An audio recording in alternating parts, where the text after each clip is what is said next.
নেশা হলো সকল মন্দ কাজের চাবি। কথা বুঝেন না মনে হয়? নেশায় মাদক সকল মন্দ কাজের হেড।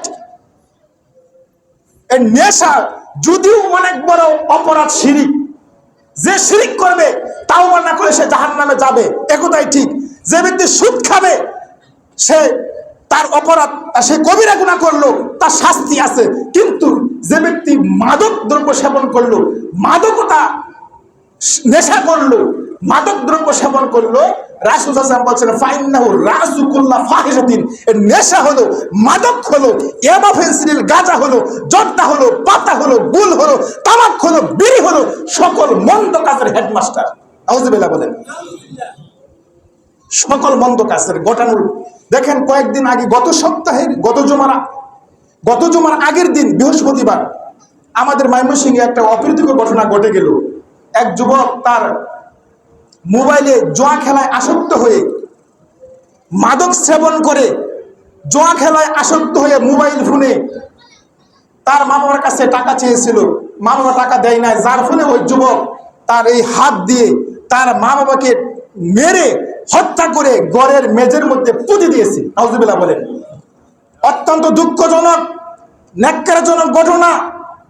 সন্তানকে সুসন্তান করতে হবে, সুশিক্ষায় শিক্ষিত করতে হবে।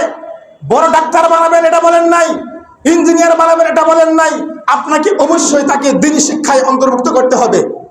যতটুকু শিক্ষা না দিলেই নয়, অতটুকু শিক্ষা আপনাকে দিতে হবে। সন্তানকে সুশিক্ষায় দ্বীনি শিক্ষা না দেওয়ার কারণে যে আজকে আমাদের ভোগান্তির মধ্যে পড়তে হচ্ছে গার্জিয়ানদেরকে। দেখেন আজকে মেজের মধ্যে মা বাবাকে একসাথে একই গর্তে পুঁতে দিয়েছে। যে হাত দিয়ে মা বাবা তিলে তিলে 20টা বছর, 30টা, 40টা বছর সন্তানকে কোলে করে মাটিতে রাখে নাই, পিঁপড়ায় খাবে, মাথায় রাখে না, উকুনে খাবে, এত সুন্দর করে তিল তিল করে মানুষ করেছে। লুকমা হাতে নিয়ে মা তাকে খাইয়ে দিয়েছে। আর ছেলে বড় হওয়ার পর কুসন্তান, সেই কুসন্তান তার সেই হাত দিয়ে মা বাবাকে কেটে টুকরো টুকরো করে ঘরের মধ্যে পুঁতে দিয়েছে। সকালে বলেন ইন্না লিল্লাহি ওয়া ইন্না ইলাইহি রাজিউন। আল্লাহ আমাদের সহি বুঝদান করুন, আমরা যেন সুসন্তান করতে পারি, আমরা যেন ছেলেকে মানুষ করতে পারি। আজকে দেখেন মোবাইল ফোনের কারণে নেশায় আসক্ত হয়ে, মাদক দ্রব্যে আসক্ত হয়ে, জুয়া খেলায় আসক্ত হয়ে আজকে এই ঘটনা ঘটে গেল। প্রতিনিয়ত গোটা বাংলাদেশে, গোটা পৃথিবীতে আজকে জুয়া খেলায় আসক্ত হয়ে, আজকে জুয়া খেলায় আসক্ত হয়ে, নেশায় আসক্ত হয়ে বউকে বাপের বাড়ি তাড়িয়ে দিচ্ছে, তালাক দিচ্ছে। প্রতিনিয়তই তালাক হচ্ছে, প্রতিনিয়তই বউকে পিটিয়ে তার বাপের বাড়ি তাড়িয়ে দিচ্ছে, প্রতিনিয়তই মা বাপকে গালি দিচ্ছে, প্রতিনিয়তই মাদক দ্রব্যের কারণে, জোয়ার কারণে আজকে মা বাবাকে হত্যা করছে।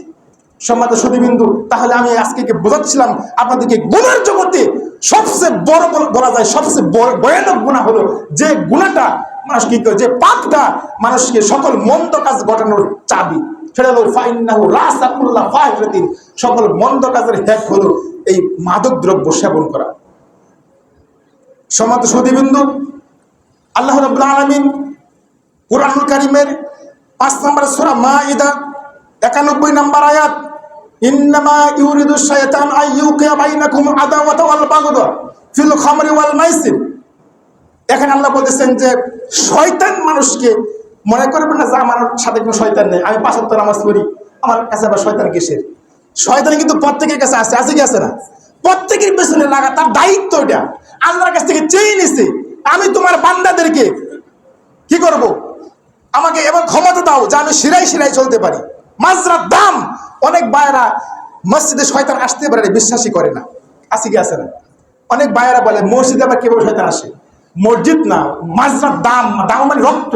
আপনার প্রত্যেকটি রোগে শিরাই শিরাই শয়তান চলতে পারে, তার ক্ষমতা আল্লাহ তাকে দিয়েছেন। তার আপনার পিছনে আমার পিছনে শয়তান লাগা আছে। শয়তান আমাকে আপনাকে জাহান্নামের দিকে ডাকছে, জাহান্নামে নেওয়ার জন্য খুব প্রাণপণ চেষ্টা করতেছে। সুতরাং আল্লাহ বলতেছেন যে নিশ্চয়ই শয়তান তোমাদেরকে মদ এবং জুয়ার মাধ্যমে, নেশার মাধ্যমে, জুয়া খেলার মাধ্যমে, নেশার মাধ্যমে তোমাদেরকে কি করে, একে অপরের মধ্যে হিংসা বিদ্বেষ, একে অপরের মধ্যে শত্রুতা সৃষ্টি করতেছে। করে কি করে না? নেশার মাধ্যমে, জুয়ার মাধ্যমে শয়তান পরস্পরের মধ্যে কি করতেছে, ওয়াল বাগদা ওয়াল ফিল খামরি ওয়াল মাইসির, মদ এবং জুয়ার মাধ্যমে একে অপরের মধ্যে হিংসা, অপরের মধ্যে বিদ্বেষ, একে অপরের মধ্যে কি বিবাদ সৃষ্টি করতেছি। সুতরাং আর কি করে শয়তান? ওয়ায়াসুদ্দাকুম আন যিকরিল্লাহ, শয়তানের কি ক্ষমতা? আন যিকরিল্লাহ, মদ এবং জুয়ার মাধ্যমে শয়তান তোমাদেরকে আল্লাহর জিকির থেকে তোমাদেরকে বঞ্চিত করতেছে। মদের মাধ্যমে, জুয়ার মাধ্যমে। ওয়ায়াসুদ্দাকুম আন যিকরিল্লাহ ওয়া আনিস সালাত, নামাজ থেকেও তোমাদেরকে বিরত রাখে। কি থেকে? সালাত থেকে বিরত রাখে। তাহলে এক নম্বরে পাইলাম শত্রুতা সৃষ্টি করে, ঝগড়া-বিবাদ সৃষ্টি করে, বিদ্বেষ সৃষ্টি করে মদ এবং জুয়ার মাধ্যমে শয়তান। আরেকটা কি পাইলাম? আল্লাহর জিকির থেকে আমাদেরকে দূরে রাখে। আরেকটা কি পাইলাম? সালাত থেকে কি করে আমাদেরকে দূরে রাখে। আল্লাহ বলছেন ফাহাল আনতুম মুনতাহুন। এই যে শয়তান এত বড় বড় কাজ করে, তারপরে কি তোমরা বুঝো না? তোমাদের কি বুঝে আসে না? বোধগম্য না তোমরা? মনে রাখবেন আমার ভাইয়েরা, নেশা একটি মারাত্মক অপরাধ, নেশা একটি বড় ধরনের অপরাধ। নেশা হলো সকল মন্দ কাজের চাবি, সকল মন্দ কাজ গোটানোর হেড হলো নেশা।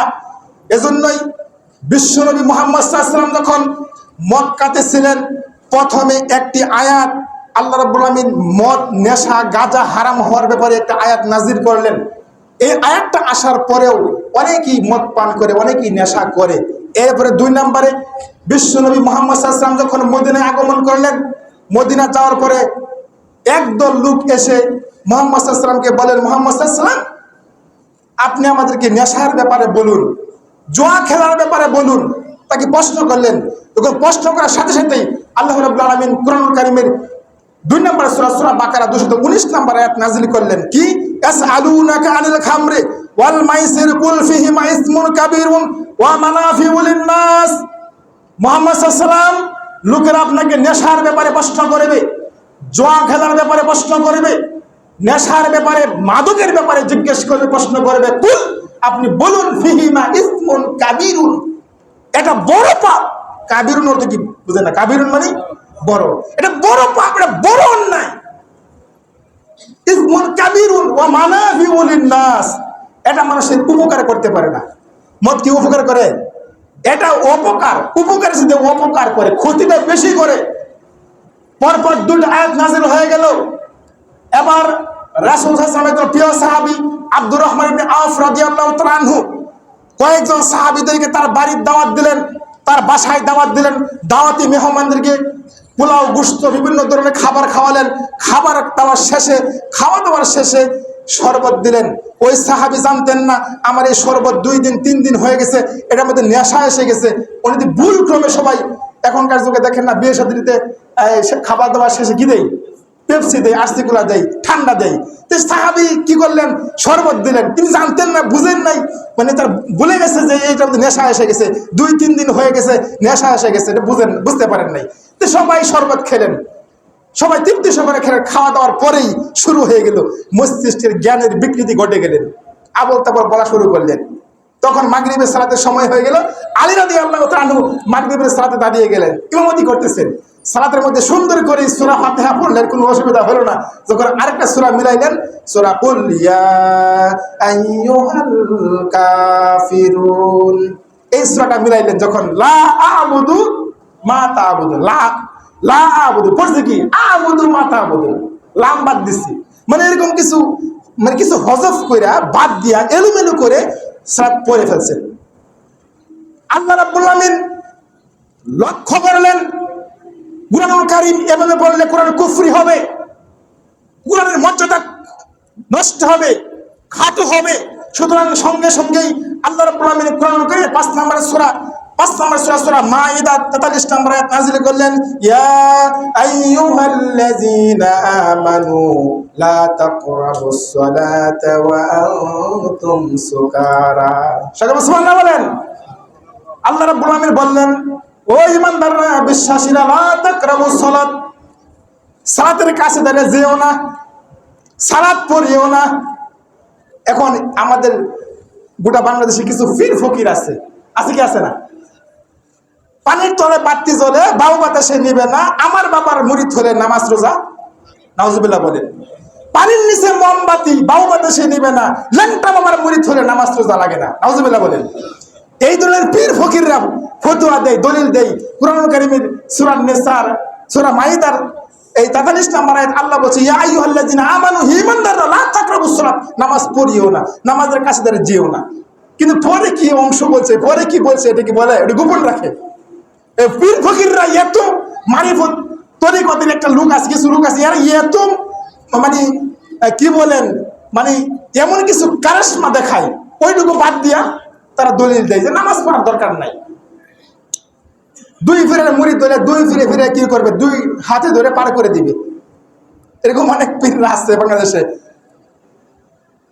লা তাকরাবুস সালাত, নামাজের কাছে ধরে যেও না, কিন্তু ওয়া আনতুম সুকারা, নেশা করে, কি করে, নেশা করে মাতাল হয়ে, মদ খেয়ে নেশা করে মাতাল হয়ে নামাজের কাছে ধরে যেও না, যতক্ষণ না পর্যন্ত যা তোমরা বলছো তা নিজেরা বুঝো, নিজে যা বলছো তা নিজে বুঝতে পারো, ততক্ষণ পর্যন্ত নামাজের কাছে ধরে যেও না। সমাজ সুধীবিন্দু, পরপর 3টা আয়াত নাজিল হয়ে গেল। এরপরেও কিছু কিছু দেখা যায় এখনো নেশা করে মদ খাই, শরবত খাই। এবার আব্দুল্লাহ ইবনে উমর রাদিয়াল্লাহু তাআলা আনহু, উমর ইবনে খাত্তাব রাদিয়াল্লাহু তাআলা আনহু আল্লাহর কাছে দোয়া করলেন, আল্লাহ এই মদ হারাম হওয়ার ব্যাপারে, নেশা মাদক হারাম হওয়ার ব্যাপারে এমন একটা আয়াত, এমন একটা বুলেটিন আপনি জারি করেন যাতে মানুষ চিরতরে মদ খাওয়া ছেড়ে দেয়। আল্লাহ রাব্বুল আলামিন কুরআনুল কারীমের আব্দুল্লাহ ইবনে উমরের দোয়া, উমর ইবনে খাত্তাবের দোয়া কবুল করে সঙ্গে সঙ্গে কুরআনুল কারীমের 5 নম্বর সূরা, সূরা মাইদা 90 নম্বর আয়াত নাযিল করে জানিয়ে দিলেন, ইয়া আইয়ুহাল্লাযীনা আমানু ইন্নামাল খামরু ওয়াল মাইসির ওয়াল আনসার ওয়াল আযলাম রিজসুম মিন আমালিশ শাইতান। আল্লাহ কি বলছে, হে ঈমানদাররা, বিশ্বাসীরা, ইন্নামাল খামরু, নিশ্চয় মদ, ওয়াল মাইসির, জুয়া, মদ খাওয়া, নেশা, মাদক আর জুয়া, ওয়াল আনসাব, মূর্তির আস্তানায় যাওয়া। মূর্তি আমাদের রক্তের মধ্যে মিশে আছে। আমরা মূর্তি বাংলা জাতি, কি ঠিক কিনা? আমরা মূর্তি বাংলা সম্প্রদায়। আজকে কিছু আধুনিক যুগের কিছু বক্তা আছে, মন্দির উদ্বোধন করে আলেম দিয়া, কি ঠিক কিনা? আপনারা দেখেছেন কয়েকদিন আগে হিন্দু ভাইদের পূজা গেছে, সেখানে পূজা মণ্ডপে যাইয়া আল্লাহ শুকরিয়া আদায় করে, নবীর উপর দুরূদ পড়ে, তারপরে পূজা মণ্ডপে বক্তব্য দেয়। আমরা হলাম মূর্তি বাংলা জাতি, আমরা হলাম মূর্তি বাংলা সম্প্রদায়, আমরা হলাম মূর্তির উপর লাথি মারা সম্প্রদায়। মূর্তি আমরা কখন সাপোর্ট করি না। কাবা করে 360টা মূর্তি রাখা হয়েছিল, আল্লাহ নবী লাঠি হাতে নিলেন, জাআলা হাক্কু ওয়া জাহাকাল বাতিল ইন্নাল বাতিলা কানা জাহুকা। সুতরাং আল্লাহ নবী লাঠি হাতে নিয়ে মূর্তিগুলো সব চুরমার করে ভেঙে কাবাঘর থেকে বের করে দিলেন। সুতরাং আমরা মুসলমান হয়ে কয়েকটা কিছু নিজের স্বার্থের কারণে আজকে আমরা বিক্রি হচ্ছি, আজকে আমরা মন্দির পাহারা দিচ্ছি, আজকে আমরা মন্দির উদ্বোধন করছি, আজকে মন্দিরে যে আমরা পূজা মণ্ডপে শুভেচ্ছা জানাচ্ছি। কিছু আধুনিক যুগের কিছু যুবক ভাইরা, তারা যায় হিন্দু ভাইদের সাথে বন্ধুত্ব আছে, তারা তাদের যায় প্রসাদ খাচ্ছে, তাদের পূজা মণ্ডপে যায় একাকার হয়ে তাদের সাথে মিলেমিশে এখন রোজা আর পূজা এক বলে ঘোষণা দেয়, ঠিক কিনা? এই হয়ে গেল কিসের সাথে কিসের তুলনা। মনে রাখবেন, আমরা মুসলিম, আমি মুসলিম চিররণবীর, মরণ কি করি না বই, মরণে শহীদ, বাঁচলে গাজী, আমার বাঁচা মরা উভয় সমান। আমি কখনো মূর্তির সাথে আপোষ করি না, মূর্তির সাথে কখনো আমরা আপোষ করতে পারি না। দেখেন, একজন সাহাবী, একজন ইহুদি ব্যক্তি একটা ভাঙা মূর্তি কাঁধে নিয়ে আল্লাহ নবীর দরবারে হাজির হলেন। আল্লাহ নবী বললেন, ইহুদি ব্যক্তি, তোমার কাঁধে ভাঙা মূর্তি কেন? ভাঙা মূর্তি সবসময় তোমার কাঁধে রাখো কেন? কারণটা কি? তখন এই ব্যক্তি বলল, ইয়া রাসূলুল্লাহ, এই ভাঙা মূর্তি রাখার কারণ, ভাঙা মূর্তি আমি রাখি নাই, মূর্তিটা আসলে ভালোই ছিল।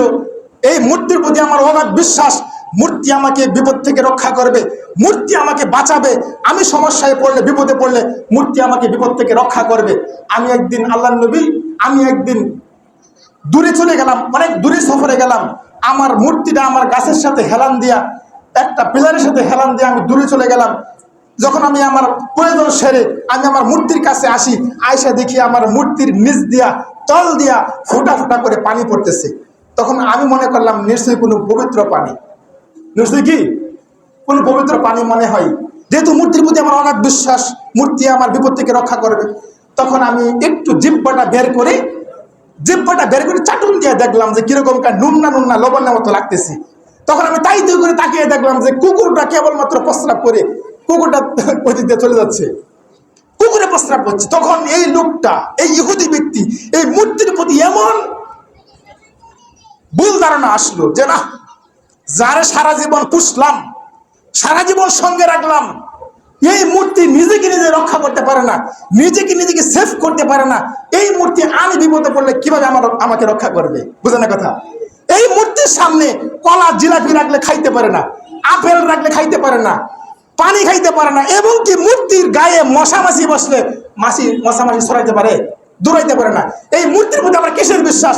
এই মূর্তিরা হাত ভেঙে, পা ভেঙে, মাথা ভেঙে, চোখ উফরে ফেলে আল্লাহ নবীর দরবারে গেলেন, ইয়া রাসূলুল্লাহ, আপনি আমাকে লা ইলাহা ইল্লাল্লাহ বলে মুসলমান বানিয়ে দিন। ওই ইহুদি ব্যক্তি মুসলমান হয়ে গেলেন, সুবহানাল্লাহ বলে। সমাজে সুদীবিন্দু, মূর্তি ভাঙা জাতি আমরা, মূর্তির উপর লাথি মারা সম্প্রদায়। ইব্রাহিম আলাইহিস সালাম সারা জীবন লড়াই করেছেন, তার পিতা আজর মূর্তি পূজারী ছিল, কখনো এই মূর্তির সাথে আপোষ করেন নাই। ভাঙা মূর্তি, ইব্রাহিম আলাইহিস সালাম যখন মূর্তি নিয়ে বাজারে যাচ্ছিল, তার আব্বা বলছে, ইব্রাহিম আসো মূর্তি নিয়ে বাজারে যাই। যখন বাজারে যাচ্ছিল তখন মূর্তির একসাথে মূর্তিগুলো আটি বেঁধে পুতলা বেঁধে যখন নিয়ে যাচ্ছিল, দেখা গেছে তার আব্বা আজরকে আর দেখা যায় না, অনেক দূরে চলে গেছে। তখন সে একটু পিছনে মূর্তিগুলি মাথা থেকে নামিয়ে মাথা মূর্তির ঠ্যাঙ্গা বাঁধলেন, পায়ের মধ্যে বাঁধলেন, একটার পা একটা বাঁধলেন, সারি করে বাঁধলেন, আর টাইনা কি করে বাজারে নিয়ে যায়, টেনে হেসড়ে বাজারে নিয়ে যায়, বুঝেন না? তখন এক মূর্তি আরেক মূর্তির শরীরের উপর পড়ে যায়, এক মূর্তি আরেক মূর্তির শরীরে পড়ে, উঁচা নিচে জায়গা আছে না, ঢালু জায়গা। তখন ইব্রাহিম আলাইহিস সালাম বলে, কিরে তোরা যদি নিজেরা মারামারি করস, একজন আরেকজনের শরীরে পড়ে যাস, তোরা যারা নিজেরা মারামারি করস, কিলাকিলি করস, গোদাগুতি করস, তোদেরকে কি না কেউ বাড়িতে নিব, তোদের পূজা কেউ করবো, তোরা কেন মারামারি করস, একজন আরেকজনে ঘুষি মারস, একজন আরেকজনে লাত্তি মারস, একজন আরেকজনের শরীরে পড়ে যাচ্ছস, তোরা ভাঙ্গে শরীরে হাত পা সব শেষ করতেছস, কারণ কি? এই ভাঙা মূর্তি নিয়ে বাজারে গেলেন, লোকের একবার বীর পড়ে গেছে। হ্যাঁ, ইব্রাহিম ভাঙা মূর্তি আনছো কেন বাজারে, কে কিনবে এটা? দেখেন ইব্রাহিম আলাইহিস সালাম বলতেছেন যে, শোনো, আমি কিছু করি নাই, এই মূর্তিরা নিজেরা মারামারি করছে, হরতাল মিছিল ধর্মঘট কিলাকিলি, একজন আরেকজনের শরীরে পড়ে যা, তার মাথা ভাঙছে, তার চোখ উফরে গেছে, তার ঠ্যাং ভাঙছে, তার পা ভাঙছে, আমি কি করবো? আমি একা ঠেকাইতে পারি না। সবাই ধরছে, ইব্রাহিম এই মূর্তি কি চলতে পারে? এই মূর্তি কি খাইতে পারে? এই মূর্তি একজনকে আরেকজন ঘুষি মারতে পারে? তুমি কি তা বলো? ইব্রাহিম আলাইহিস সালাম বলছে, শোনো, যে মূর্তি খাইতে পারে না, যে মূর্তি চলতে পারে না, যে মূর্তি একজন আরেকজনকে ঘুষি মারতে পারে না, যে মূর্তির গায়ে মশা বসলে সে মশা মাসি সরাইতে পারে না, সেই মূর্তির পূজা কেন করো? সুবহানাল্লাহ বলেন। সুতরাং ইব্রাহিম আলাইহিস সালাম সারা জীবন প্রতিবাদ করেছেন, আমরা হলাম মূর্তি ভাঙা জাতি, মূর্তি ভাঙা সম্প্রদায়, আমরা মূর্তির সাথে কখনো আপোষ করি না। দেখেন সম্মানিত সুধীবৃন্দু, আল্লাহ রাব্বুল আলামিন কুরআন কারীমের 5 নম্বর সূরা মায়েদার 90 নম্বর আয়াত বললেন, ইন্নামাল খামরু, নিশ্চয় মদ, ওয়াল মাইসির জুয়া, ওয়াল আনসাব মূর্তি, ওয়াল আজলাম লটারি বুঝেন, ভাগ্য নির্ধারক তীর, তীরের মাধ্যমে ভাগ্য পরীক্ষা করা হয়। জাহিলি যুগে লোকেরা তীরের মাধ্যমে ভাগ্য পরীক্ষা করতেন। আর একটা কি, কাবাগরে 360টা মূর্তি ছিল, একটা মূর্তির নাম ছিল হুবল মূর্তি। কি মূর্তি? হুবল মূর্তি। জাহিলি যুগে যারা মেয়ে বিবাহ দিত বা ছেলে বিবাহ করাইতো, তারা হুবল মূর্তির কাছে যাইতো। হুবল আল্লাহ, নকল আল্লাহ, যেরকম নাউজুবিল্লাহ। তো হুবল মূর্তির সামনে দুটা কলসি, মাটির কলসি, কলস, দুটা কলসির মধ্যে দুটা গড়ি। কয়টা গড়ি? দুটা গড়ি। একটা গড়ির গায়ে লেখা আছে ইফআল, কাজ করো, আরেকটা গড়ির গায়ে লেখা আছে লা তাফআল, কাজ করো না। তখন মেয়ে বিবাহ দেওয়া লাগবে, বড় হয়েছে, ওই হুবল আল্লাহর কাছে গেছে, যাইয়া কলসির মধ্যে হাত দিচ্ছে। যে কলসির মধ্যে যে গড়ি উঠছে, যে গড়ির গায়ে লেখা আছে ইফআল, কাজ করো, হুবল আল্লাহ, নকল আল্লাহ বলে দিয়েছে কাজ করো, বিবাহ দেওয়া যাবে। দেখেন কিরকম আকীদা, লটারিটা কিরকম। হুবল আল্লাহ, নকল আল্লাহ বলছে যে বিবাহ দেওয়া যাবে, আর যে গরিব হাতে উঠছে, যে গরিব গায়ে লেখা আছে লা তাফআল, কাজ করো না, মানে বিবাহ করা না, বিবাহ দিও না। তাহলে তারা বুঝে গেল কি যে আমাদের নকল আল্লাহ, হুবল আল্লাহ বলে দিয়েছে বিবাহ দেওয়া যাবে না, আর হুবল আল্লাহ বলছে বিবাহ দেওয়া যাবে। তাহলে এটা লটারি। আমাদের সমাজে কিছু লটারি বিক্রি হয়, যদি লাগে যায় 40 লক্ষ টাকা, আছে কি আছে না? যদি লাগে যায় 10 লক্ষ টাকা, লটারি বিশ্বাস করা শিরক। আল্লাহ রাব্বুল আলামিন অত্র আয়াতে বুঝিয়ে দিলেন, নিশ্চয় মদ, ওয়াল মাইসির জুয়া ওয়াল আনসাব মূর্তি ওয়াল আজলাম লটারি, ভাগ্য নির্ধারক তীর লটারি, রিজসুন, এটা নোংরা কাজ, নোংরা কাজ, সবচেয়ে চরম খারাপ কাজ, মিন আমালি শয়তান, কার কাজ? শয়তানের কাজ। আল্লাহ বলছেন, এটা আমি বলি নাই। তাহলে লটারি, মদ, জুয়া, মূর্তি, এগুলি কার কাজ? শয়তানের কাজ। মিন আমালি শয়তান, শয়তানের কাজ। আল্লাহ বলছে ফাজতানিবুহু লাআল্লাকুম তুফলিহুন, তোমরা এই সকল খারাপ কাজ থেকে নিজেকে বাঁচিয়ে রাখো, লাআল্লাকুম তুফলিহুন, তাহলে তোমরা জান্নাতি হতে পারবে। সুবহানাল্লাহ, সফল কাম, সাকসেসফুল হতে পারবে, জান্নাতি হতে পারবে। সম্মানিত সুধীবৃন্দু, সময় সংক্ষিপ্ততার কারণে হয়তো আমি সব আলোচনা করতে পারবো না, অনেক সময় কমে গেছে। সম্মানিত সুধীবৃন্দু, যে বলছিলাম পরপর 4টা আয়াত নাজির হওয়ার পর মানুষ মদ আস্তে আস্তে আস্তে আস্তে হারাম করা হয়েছে, ধাপে ধাপে মদ হারাম করা হয়েছে। এখন মনে রাখবেন, যে জিনিস শুকুরে খায় না, কুকুরে খায় না, সেই জিনিস এখন মানুষে খায়, এটা কিনা? কুকুরের সামনে আলা পাতা জর্দা রাখবেন, কুকুর খাবে? কুকুর শুনবেন না। আর সেই জিনিস এখন আমরা খাচ্ছি, সেই জিনিস এখন হুজুর খাচ্ছে, হুজুর খাচ্ছে। মাগরিবে নামাজ পড়ছে, চায়ের দোকানে বসে চা খাইছে, আবার একটা কি পান খাইছে, একটা রতন, এক মুঠ, বুঝেন না, এক চিমটি রতন জর্দা, এক মুঠ রতন জর্দা খেয়ে আবার এশার নামাজ পড়ছে। সালাত হবে? সালাত হবে? কখনই সালাত হবে না। দলিল দিচ্ছি, দেখেন। সম্মানিত সুধীবৃন্দু, এই গোটা বাংলাদেশে এমন কিছু বক্তার আবির্ভাব হয়েছে, আমরা দেখতে পাই মিডিয়াতে, যারা বলে জর্দা পাতা যে হারাম, এর কোনো দলিল নাই। বলে কি বলে না? এরকম অনেক আকীদা নষ্ট, মানহাজ নাই, ঠিক নাই, আকীদা ঠিক নাই। আরে বলছে না, যেটা হারাম, হারামকে হারাম বলতে হবে, ঠিক না? হারামকে হারাম বলতে হবে, হালালকে হালাল বলতে হবে। জর্দা পাতা হারাম, এর কোনো দলিল নাই। জর্দা পাতা হারাম, কয়টা দলিল প্রয়োজন? ঠিক কিনা ভাইরা? কয়টা দলিল প্রয়োজন? ইনশাআল্লাহ আপনাকে দলিল দিয়ে দাফন করে দেবো, ঠিক কিনা ভাইরা? দলিল আছে। কয়টা দলিল দরকার? জর্দা এবং পাতা গুল হারাম, আলা পাতা জর্দা গুল হারাম, কয়টা দলিল আপনি নেবেন? দেখেন কুরআনুল কারীমের 2 নম্বর সূরা সূরা বাকারা 219 নম্বর আয়াত, কুরআনুল কারীমের 4 নম্বর সূরা সূরা নিসা 43 নম্বর আয়াত, কুরআনুল কারীমের 5 নম্বর সূরা সূরা মাইদা 90 নম্বর 91 নম্বর আয়াত, সহিহ ইবনে মাজাহ হাদিস নাম্বার 3388, সহিহ ইবনে মাজাহ হাদিস নাম্বার 3790, সহিহ ইবনে মাজাহ হাদিস নাম্বার 3793, সহিহ ইবনে মাজাহ হাদিস নাম্বার 3775, সহিহ ইবনে মাজাহ হাদিস নাম্বার 3776, সহিহ মুসলিম হাদিস নাম্বার 700 দ্বিতীয় খণ্ডে, সহিহ মুসলিম দ্বিতীয় খণ্ডের 167 পৃষ্ঠায় হাদিসগুলি আসছে। মদ, জর্দা পাতা, বিড়ি, সিগারেট, তামাক, গুল, এগুলি কি হারাম। হারামকে হারাম বলতে হবে। আর বেয়াদবরা বলে জর্দা পাতা হারাম, এর কোনো দলিল নাই। মনে রাখবেন, যারা খায় তারা বলে মাকরু, ঠিক কিনা?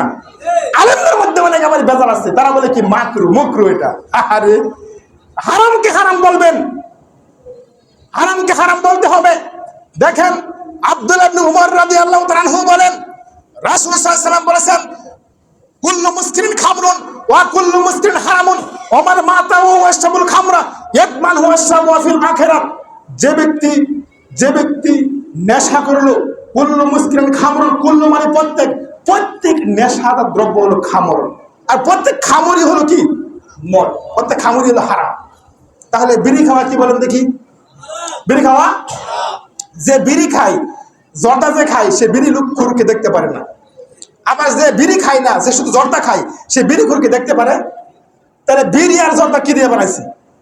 একই জিনিস।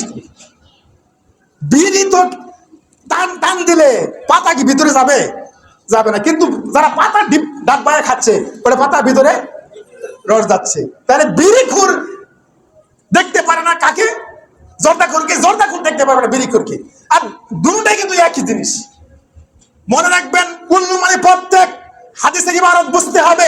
কুল্লু মুসকিরিন খামরুন ওয়া কুল্লু মুসকিরিন হারামুন ওয়া মান মাতাহু হুয়া শাবুল খামরা ইয়াদমান হুয়া শাবু ফিল আখিরাত।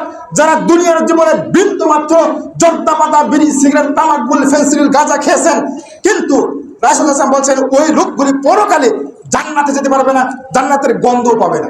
বুঝেন না কথা? কাদমানু ইয়াশরাবু ফিল আখিরাত, পরকালে জান্নাতের ভিতরে যে শরবত দিবেন, যে শরাব দিবেন, তা থেকে তারা বঞ্চিত হবেন, তারা জান্নাতে যেতে পারবেন। দেখেন আন আয়েশা রাদিয়াল্লাহু তাআলা আনহা বলেন, রাসূল সাল্লাল্লাহু আলাইহি ওয়াসাল্লাম বলেছেন, মান শারিবাল খামরা ওয়ালাম ইয়াতুব, যে ব্যক্তি জীবন ভরে মরণ পর্যন্ত জর্দা পাতা বিড়ি সিগারেট খেয়েছে, মৃত্যু পর্যন্ত খেয়েছে, ওয়ালাম ইয়াতুব, তওবা করে নাই, ছাড়ে নাই, তওবা করে নাই, ছাড়ে নাই, তাকে দাখালার না, তাকে জাহান্নামে যেতে হবে। আউযুবিল্লাহ বলে।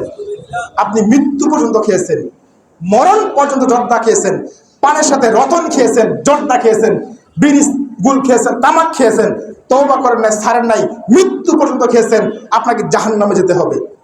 আন আয়েশা রাদিয়াল্লাহু তাআলা আনহা বলেন, রাসূল সাল্লাল্লাহু আলাইহি ওয়াসাল্লাম বলেছেন, মান শারিবাল খামরা ওয়ালা ইয়াতুব, যে ব্যক্তি মৃত্যু পর্যন্ত নেশা খেয়েছে, নেশাদার দ্রব্য খেয়েছে বা পান করেছে, ওয়ালাম ইয়াতুব, তওবা করে নাই, লাম তুকবালা সালাতা আরবাইন লাইলা, 40 দিন তার কোনো সালাত নামাজ আল্লাহর দরবারে গ্রহণ হবে। আপনি খান, আপনি বিড়ি খাবেন, আপনি জর্দা খাবেন, আপনার নামাজ গ্রহণ হবে? আমি খাই নাই, আমার নামাজ আল্লাহ গ্রহণ কবুল করবে। আপনি খাচ্ছেন, কষ্ট করে ফজর পড়তেছেন, কষ্ট করে এশা নামাজ পড়তেছেন, কষ্ট করে তাবলীগ করতেছেন, কষ্ট করে তাহাজ্জুদ পড়েন, আবার বিড়ি খান, সিগারেট খান, জর্দা খান, পানের সাথে, আপনার বন্দেগী কবুল হবে? কখনোই হবে না। লাম তুকবালা সালাতু আরবাইন লাইলা, 40 দিন তার কোনো সালাত নামাজ আল্লাহ দরবারে গ্রহণযোগ্য হবে না, কবুল হবে না। আবু হুরায়রা রাদিয়াল্লাহু তাআলা আনহু বলেন, রাসূল সাল্লাল্লাহু আলাইহি ওয়াসাল্লাম বলেছেন, মা আকসারা কাসিরু ফাকালিলু হারামুন, যে জিনিস বেশি খেলে নেশা হয় সেটা অল্প খাওয়া কি হারাম। আরে আপনি খেয়ে খেয়ে অভ্যাস করছেন, রতন জর্দা আপনি এক মুষ্টি খেতে পারেন, আপনার কোনো অসুবিধা হয় না। হুজুর এটা তো খাইলে আমি তো মাতাল হয়ে পড়ে যাই না, এত কিছু হয় না তো। আরে বাবারে, আর আপনি খেয়ে খেয়ে অভ্যাস করেছেন, খেয়ে খেয়ে অভ্যাস করেছেন, আপনি এক মুষ্টি খেতে পারেন। যে ব্যক্তি মদ খেয়ে খেয়ে অভ্যাস করছে, 1 বোতল 2 বোতল 3 বোতল মারা দিব, তার অসুবিধা হবে না। যে জিনিস বেশি খেলে নেশা হয়, অল্প খাওয়া হারাম। রতন ছাড়তে হবে, পানের সাথে রতন হাকিম বলি ছাড়তে হবে। মা বোনদেরকে দৃষ্টি আকর্ষণ করে বলি, গ্রামগঞ্জে বেশি গুল ব্যবহার করে। আপনি কষ্ট করে নামাজ পড়তেছেন, এত কষ্ট করতেছেন, সারা জীবন 50 বছর 60 বছর বন্দেগী করলেন, আর খালি গুল ব্যবহার করলেন। আর কি করলেন? গুল ব্যবহার করলেন, পাতা খেলেন, জর্দা খেলেন, আপনার ইবাদত বন্দেগী কবুল হবে না। যে হুজুর জর্দা খায় তার নামাজও হবে না, কি ঠিক কিনা? এমন কিছু হুজুর আছে আকীদা এতই নষ্ট, যারা বলে আল্লাহ নিরাকার, ওদের আকীদা কুফরি আকীদা, ঠিক কিনা? যারা বলে নবী মুহাম্মদ সাল্লাল্লাহু আলাইহি ওয়াসাল্লাম গায়েব জানতেন, ওদের আকীদা কি? কুফরি আকীদা। যারা বলে নবী মুহাম্মদ সাল্লাল্লাহু আলাইহি ওয়াসাল্লাম নূরের তৈরি, ওদের আকীদা শিরকি আকীদা, কুফরি আকীদা। যারা বলে মুহাম্মদ সাল্লাল্লাহু আলাইহি ওয়াসাল্লাম জিন্দা নবী, মরে নাই, কবরে জীবিত আছে, ওদের আকীদা কি? কুফরি আকীদা। আকীদা ঠিক করতে হবে আগে, সমস্ত কথা কাজের পূর্বে আকীদা। আকীদা শুদ্ধ না হলে সমস্ত বন্দেগী কি কবুল হবে না, সমস্ত বন্দেগী বাতিল। হজ করলে কি হবে, যাকাত দিলে কি হবে? আকীদাকে সংশোধন করতে হবে। এই আকীদা বিষয়ে অন্য একদিন বলবো ইনশাআল্লাহ। তাহলে আমি যে কথা বলতেছিলাম, আবু হুরায়রা রাদিয়াল্লাহু তাআলা আনহু বলেন, রাসূল সাল্লাল্লাহু আলাইহি ওয়াসাল্লাম বলেছেন, 3টা পাপের কারণে 3টা মহা বিপদ পৃথিবীতে নেমে আসবে। 3টা পাপের কারণে 3টা মহা গজব পৃথিবীতে নেমে আসবে।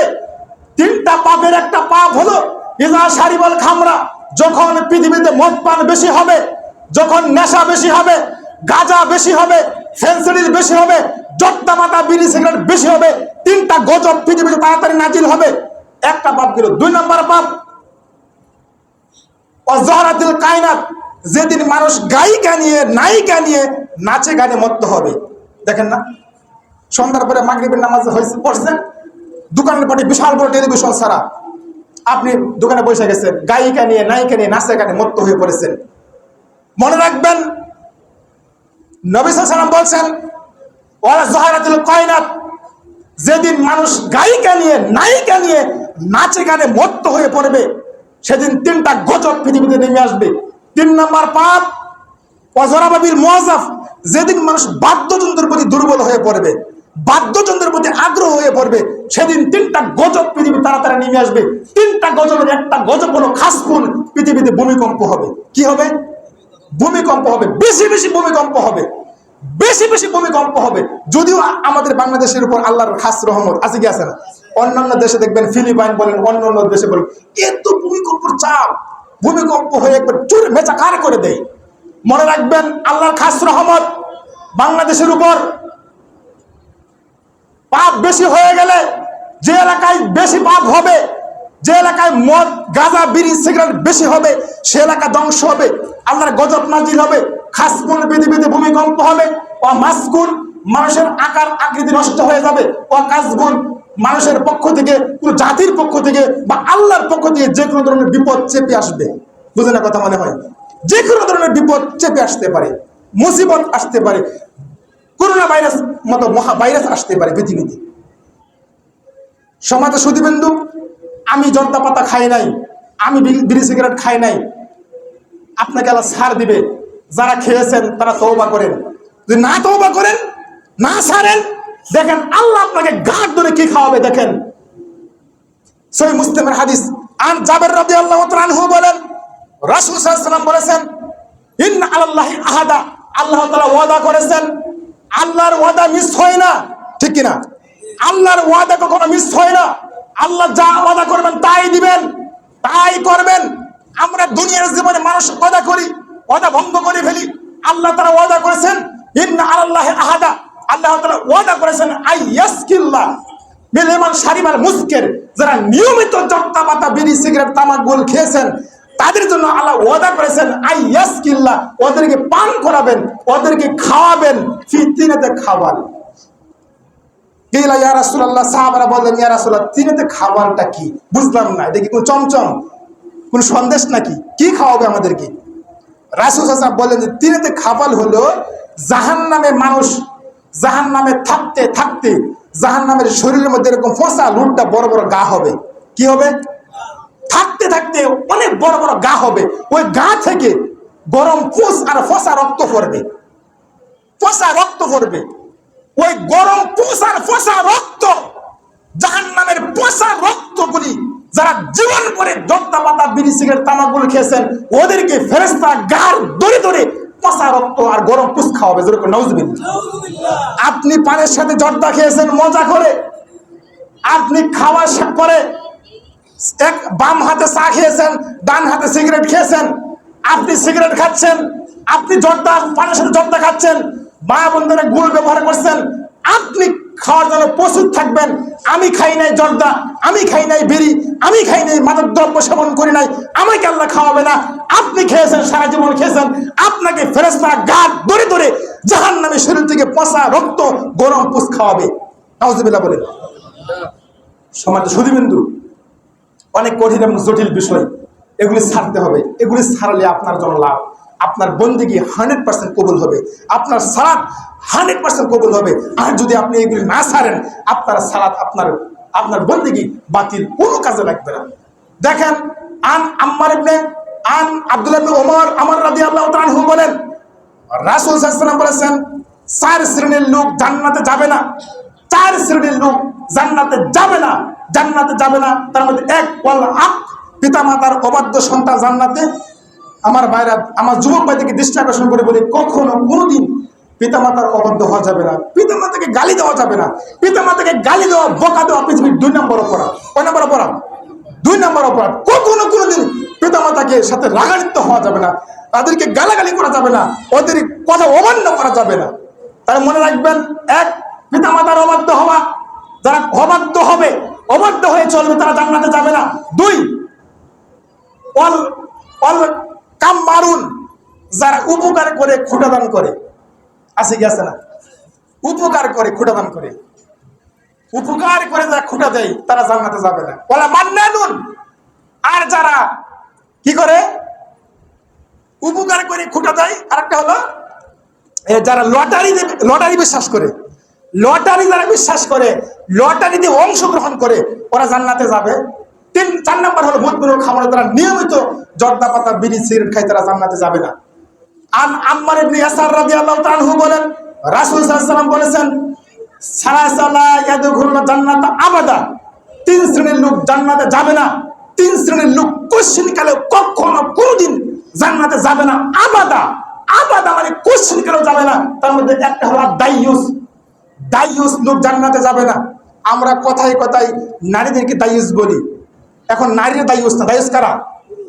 দায়ুস হলো পুরুষ। মেয়ে বড় হয়েছে, বেপরদায় চলে, অর্ধনগ্ন পোশাক পরে চলে, বেপরোয়াভাবে চলে। বাপ দায়ুস বিয়ের পরে স্ত্রী বেপরদায় চলাফেরা করে, অর্ধনগ্ন পোশাক পরে, পাতলা পোশাক পরে অযথা ঘোরাফেরা করে। স্বামী দায়ুস। মনে রাখবেন, স্বামী দায়ুস। আমার নারীদেরকে দায়ুস বলি, দায়ুস হলো পুরুষ। দায়ুস তো জান্নাতে যাবে না, দায়ুস তো জান্নাতে যাবে না। এখন আধুনিক যুগে কিছু লোক এরকম আছে যারা বলে কি জানেন, মেয়েরা স্কুলে গেলে, কলেজে গেলে, ভার্সিটিতে গেলে, ভার্সিটির বিসি, কলেজের প্রিন্সিপাল, স্কুলের হেডমাস্টার তাদেরকে ফেরত দেয় যে নেকাব পরে কেন আসছো, বুরকা পরে কেন আসছো। মনে রাখবেন, যারা মেয়েদেরকে পর্দার প্রতি নিরুৎসাহিত করে, উৎসাহিত করে না, ওরা দায়ুস। ওরা কি দায়ুস। মনে রাখবেন, হজ করলে কি হবে, জাকাত দিলে কি হবে, সিয়াম রাখলে কি হবে। আপনি 10 বার হজ করছেন কিন্তু আপনার বাড়ির মধ্যে পর্দা নাই, আপনার বাড়ির মহিলারা বেপর্দায় চলাফেরা করে, আপনি জান্নাতে যাবেন না, যেতে পারবেন না। 10 বার হজ করছেন, কোনো কাজে লাগবে না। বাড়ি করছেন, অবশ্যই আমার সালাফি সহিহ আকীদার লোক, বাড়ি করছেন, বাড়ির বাউন্ডারি করতে হবে। টাকা বেশি ইট দিয়া বাউন্ডারি করেন, টাকা আরো কম টিন দিয়া বেরেন, টাকা আরো কম চোরসালা দিয়ে বেরেন, বাউন্ডারি করতেই। সম্মানিত সুধীবৃন্দু, এত সহজ মনে করবেন না। আপনি তাহাজ্জুদ পড়েন, তাহাজ্জুদ পড়েন, আপনি 10 বার হজ করছেন, কাবা ঘরের গিলাপ ধরে লটকি মেরে কান্নাকাটি করেন, আপনার গুনাহ মাফ হবে না। আপনার বাড়ির মহিলারা বেপরদায় চলাফেরা করে। অনেক কঠিন এবং জটিল, কঠিন এবং জটিল বিষয়। নামাজ তখন ঠিক থাকবে, হজ তখন ঠিক থাকবে, তখন আপনার বন্দেগী কবুল হবে, কাজে লাগবে, যখন আপনার নারী 100% আপনার বাড়ির মহিলারা পর্দাশীল হয়। সম্মানিত সুধীবৃন্দু, আমি বলছিলাম দায়ুস লোক জান্নাতে যাবে না। 2, ওর রাজুল কবিরান নেশা, পুরুষের বেশধারী নারী জান্নাতে যাবে না। বুঝেন না? পুরুষের প্যান্ট। এখন এই যুগে, আধুনিক যুগে আমরা এত এরকম হয়েছি, আধুনিক আমাদের মা বোনেরা, আমাদের বোনেরা কলেজে পড়ে, লেখাপড়া করে, ভার্সিটি লেখাপড়া করে, আধুনিক হইতে এতটাই আধুনিক হয়েছে, পড়ছে কি প্যান্ট, পড়ছে গেঞ্জি। যারা পুরুষের প্যান্ট পরে, মা বোনদেরকে দৃষ্টি আকর্ষণ করে বলি, যারা পুরুষের প্যান্ট পরে, পুরুষের জোড়া স্যান্ডেল পরে, পুরুষের গেঞ্জি পরে, যে মহিলা সে যুবক সাজে, পুরুষ সাজে, ওই নারী জান্নাতে অবিলম্বে তওবা করতে হবে, আজকেই তওবা করতে হবে। পুরুষের পোশাক ছাড়তে হবে।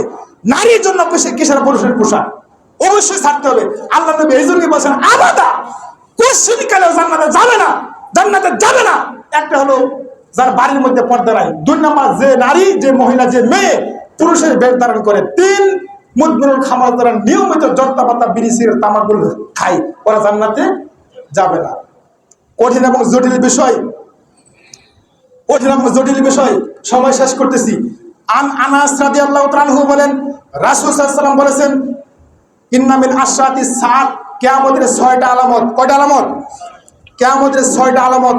এখন প্রত্যেকটি আলামত এই বর্তমানে প্রকাশ পাচ্ছে, প্রত্যেকটি আলামত প্রকাশ পাচ্ছে। কিয়ামতের 6টি আলামত। 1, ইরফাল ইলম, বিদ্যা উঠে যাবে, পৃথিবী থেকে বিদ্যা কমে যাবে, উঠে যাবে। আচ্ছা বলেন দেখি, ইমাম বুখারী, মুসলিম, বুখারী জামে মসজিদের আশেপাশে এই এলাকায় 20 বছর আগে যত শিক্ষিত লোক ছিল, এখন এই পর্যন্ত শিক্ষার হার কমছে না বাড়ছে? শিক্ষার হার অনেকে বলে বাড়ছে। হ্যাঁ, ঠিকই বাড়ছে, ঠিকই বাড়ছে। কিন্তু যে শিক্ষা আমাকে কবরে সিজদা করতে বাধ্য করে, সেটা বিদ্যা।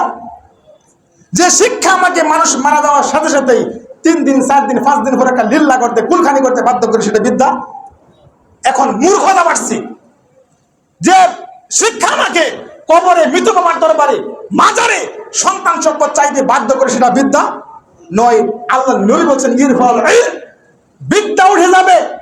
1 নাম্বার, বিদ্যা উঠে যাবে। ওয়াকসুল জাহাল, মূর্খতা বর্ষণ হবে। কি হবে? মূর্খতা বর্ষণ হবে। আমরা জানি আকাশ থেকে বৃষ্টি বর্ষণ হয়। কি হয়? বৃষ্টি বর্ষণ হয়। আল্লাহ নবী বলছেন, মূর্খতা বর্ষণ হবে। মূর্খতা, বর্বরতা সমাজের মধ্যে এত বিরূপ আকার ধারণ করবে। তাহলে 1 নাম্বার পেলাম, বিদ্যা উঠে যাবে, মূর্খতা বর্ষণ হবে। 2 নাম্বার। নাম্বার 3, ওয়াকসুল জিনা, জিনা ব্যভিচার বেশি হবে। যেখানে সেখানে জিনা ব্যভিচার ঘটে যাবে, যেখানে সেখানে জিনা ব্যভিচার ঘটে যাবে। গাধা যেমন গাদির সাথে খোলা মাঠে মেলামেশা করে লজ্জা বোঝে না, মানুষ তেমন খোলা মাঠে জিনা করবে, লজ্জা করবে না। কথা ঠিক কিনা? আসুন 14 ফেব্রুয়ারি বিশ্ব ভালোবাসা দিবস, বেহায়া দিবস। বাংলাদেশের অনেক ভার্সিটির আন্ডারে অনেক বড় বড় হোটেলে যে অপকর্ম হচ্ছে, বাংলাদেশের অনেক বড় বিশ্ববিদ্যালয়, অনেক বড় বিশ্ববিদ্যালয়ের মধ্যে ছাত্র ছাত্রীরা, ছেলে মেয়েরা এক যুবক একজন যুবতীর রানের উপর ঘন্টার পর ঘন্টা কাটাচ্ছে, কেউ প্রতিবাদ করে না, ঠিক কিনা? একজন যুবক একজন যুবতীর রানের উপর ঘন্টার পর ঘন্টা সময় কাটাচ্ছে, নিরিবিলিতে কথা বলছে, জেনা করছে, কেউ প্রতিবাদ করে না। আল্লাহ নবী একথাই বলে গেছেন, আজ থেকে 1500 বছর আগে তার পবিত্র জবানে বলে গেছেন, ওয়াকসারু জেনা, পৃথিবীতে জেনার বিচার বেশি হবে, জেনার বিচার যেখানে সেখানে জেনার বিচার ঘটে যাবে। এটা আমার কথা, আপনি আমার প্রতি রাগ করবেন না, যে এই কথা কইতেই পাইছেন। আল্লাহ নবী এখন ভবিষ্যৎবাণী করে গেছেন যে পৃথিবীতে জেনা বিচার বেশি হবে, যেখানে সেখানে জেনা বিচার ঘটে যাবে। নাম্বার 4, ওয়াকসারু মান শারিবাল খামরা, পৃথিবীতে মদ পান বেশি হবে, নেশা বেশি হবে, গাঁজা বেশি হবে, ফেন্সিডিল ইয়াবা ফেন্সিডিল বেশি হবে। আগে ছিল শহরে, এখন চলে গেছে গ্রামে। এবার পাচার গ্রামে গঞ্জে হচ্ছে, এখন ইয়াবা ফেন্সিডিল ছাড়া ধনী হওয়া যায় না, ঠিক কিনা? আমাদের এক এমপি সাহেবের ছেলে, নাম নেব না, এবার ফেন্সিডিল ব্যবসা করতেন, অনেক টাকার মালিক হয়ে গেছেন, লাল লাল লাল হয়ে গেছেন। মনে রাখবেন, একটা কথা ভালো করে জেনে রাখবেন, যেদিন পৃথিবীতে ইয়াবা ফেন্সিডিল গাঁজা বেশি হবে সেদিন পৃথিবী ধ্বংস হবে। যেদিন গান বাজনা বেশি হবে পৃথিবী ধ্বংস হবে। যেদিন নেশা বেশি হবে পৃথিবী ধ্বংস হবে, ভূমিকম্প হবে, মানুষের আঘাত আকৃতি নষ্ট হবে, এক কথাই নবী বলে গেছেন। সুতরাং আমি বলছিলাম, কিয়ামতের 6টা আলামত, ইরফাউল ইলম, বিদ্যা উঠে যাবে, ওয়াকসারু জাহাল, মূর্খতা বর্ষণ হবে, ওয়াকসারু জিনা, জানা বিচার বেশি হবে, ওয়াকসারু মান শারিবাল খামরা, মদ পান বেশি হবে, ওয়ায়াকিলুর রাজুল, পুরুষের সংখ্যা কমে যাবে, পুরুষ কমে যাবে, ওয়াকসারু নিসা হাত্তা ইয়াকুনা লিখামসিনা ইমরাতু কাইয়িমুল ওয়াহিদ, নারীর সংখ্যা বাড়বে, নারী বাড়তে বাড়তে বাড়তে বাড়তে একজন পুরুষের অধীনে একজন পুরুষের ভাগে পড়বে 50 জন নারী। কতজন? এটা কিয়ামতের একটা বড় আলামত, কিয়ামতের বড় আলামত। আমি বলছিলাম, সময় শেষ করতেছি, যে রাসূল সাল্লাল্লাহু আলাইহি ওয়াসাল্লাম বলেন, আমার উম্মতের কিছু লোক, এই কিয়ামতের আলামত দেখেন, আমার উম্মতের মধ্যে কিছু লোক 4টা জিনিসকে বৈধ মনে করবে। কয়টা জিনিস? 4টা জিনিসকে বৈধ মনে করবে। এক, হিররা, জেনাকে বৈধ মনে করবে। এখানে যেখানে সেখানে জেনা বিচার ঘটবে, যেখানে সেখানে জেনা বিচার ঘটে যাচ্ছে, কেউ প্রতিবাদ করে না, একবার প্রকাশ্য হচ্ছে, এখন কেউ প্রতিবাদ করে না। নবী এটা বলছেন যে যেখানে সেখানে জেনা বিচার ঘটবে, বলে হিররা, জেনাকে বৈধ মনে করবে। আমি মারা যাওয়ার পরে পৃথিবীতে এমন জামানা আসবে, এমন সময় আসবে, এমন যুগ আসবে, জেনাকে বৈধ মনে করবে। জেনা কিন্তু বাপের কাজ না, সাধারণ, জেনাকে বৈধ মনে করবে। 2, অল হারিরা, রেশমি পোশাককে বৈধ মনে করবে। 3, অল খামরা, মদ পানকে বৈধ মনে করবে। 4, ওয়াজরাবে বিল মুআজ্জাব, বাদ্যযন্ত্রকে বৈধ মনে করবে। শেষ করতেছি, দেখেন রাসূল সাল্লাল্লাহু আলাইহি ওয়াসাল্লাম বলছেন যে আমার উম্মতের মধ্যে কিছু লোক নারী নিয়ে, মদ নিয়ে, গান বাজনা নিয়ে, আমোদ প্রমোদ নিয়ে রাত কাটাবে। কথা বুঝেন না? মনে হয় বাংলাদেশের কোন উন্নত মানের হোটেলে আজকে এই ব্যবসা হচ্ছে, নারী নিয়ে, মদ নিয়ে, জোয়া নিয়ে, গান বাজনা নিয়ে রাত অতিবাহিত করছে। আল্লাহর নবী বলছেন, আল্লাহর কসম, ফাইসবিহু, ওই লোকগুলি সকাল করবে যারা মদ নিয়ে, নারী নিয়ে, জোয়া নিয়ে, গান বাজনা নিয়ে রাত কাটাচ্ছে। আল্লাহর কসম, ওই লোকগুলি সকাল করবে, অচিরেই ওদের সকাল হবে পূর্ণ কিরাতা ও খানাজির, ওরা বানর এবং শুকর হয়ে যাবে। আউযুবিল্লাহ বলে মনে রাখবেন, অচিরেই এগুলি দেখবেন, এগুলি হবে, এগুলি ঘটবে। কিয়ামতের আলামত দেখা যাচ্ছে। এখনকার যুগে বড় বড় হোটেলের মধ্যে গান বাজনা হচ্ছে, নারী নিয়ে, মদ নিয়ে মানুষ রাত কাটাচ্ছে। মনে রাখবেন, আমার বিষয় ছিল, সাবজেক্ট ছিল এটা নেশা। নেশা একটি ভয়াবহ অপরাধ, নেশা একটি জঘন্যতম অপরাধ, মাদক একটা বড় অপরাধ। এই অন্যায় সকল অন্যায়ের হেড, এই অন্যায় আর অন্য অন্যায়কে প্রশ্রয় দেয়। সুতরাং এই নেশা থেকে আমাদের বাঁচতে হবে, নেশা মুক্ত আমল করতে হবে, নেশা যুক্ত আমল করবেন না। মদ, জর্দা, পাতা, বিড়ি, সিগারেট, তামাক, গুল একবারে ছেড়ে 100% তওবা করে আল্লাহর কাছে একবারে পিওর ভাবে, খাঁটি ভাবে তওবা করে তারপরে ইবাদত করতে হবে।